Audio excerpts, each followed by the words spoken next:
ఎప్పుడైతే మీరు పూజ చేయడానికి వెళతారో మరియు దీపం వెలిగిస్తారో, నేను 4 వస్తువుల గురించి చెబుతున్నాను. మీరు దీపం వెలిగించేటప్పుడు వాటిని దీపంలో వేయాలి.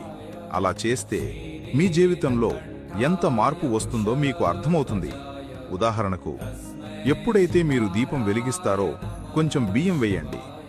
మీరు వినే ఉంటారు, లక్ష్మీదేవి చలాయమానమైనది, ఆమె ఇంట్లో ఆగదు. కాని మీరు దీపంలో బియ్యం వేసి దీపం వెలిగిస్తే దేవీదేవతలు మీ మీద చాలా సంతోషిస్తారు మరియు దేవీదేవతలు మీ ఇంట్లో స్థిరమైన నివాసం ఏర్పరచడం ప్రారంభిస్తారు. ఎప్పుడైతే దీపం వెలిగిస్తారో కొంచెం చిటికెడు పసుపు వేయండి. మహాలక్ష్మి చాలా సంతోషించడం ప్రారంభిస్తుంది. మీరు దీపం వెలిగిస్తున్నప్పుడు కొంచెం నల్ల మిరియాలు వేయండి. ఇంట్లో డబ్బు రావడానికి యోగం ఏర్పడుతుంది. డబ్బు కొరత, బీదరికం, డబ్బు ఎలా సమకూరుతుందో అర్థం కాని పరిస్థితి ఉంటే అన్నీ సరిదిద్దుకోవడం ప్రారంభమవుతుంది.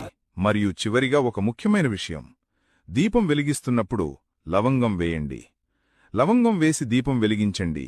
మీ ఇంట్లో ఎంత నెగటివిటీ ఉన్నా, నకారాత్మకత, జాదూటోన, చెడు శక్తులు, వ్యాధులు, డబ్బు ఖర్చు చేసినా వ్యాధి తగ్గకపోవడం, రోజూ ఎవరో ఒకరు అనారోగ్యంతో బాధపడుతూ ఉండడం, ఇవన్నీ తొలగిపోతాయి.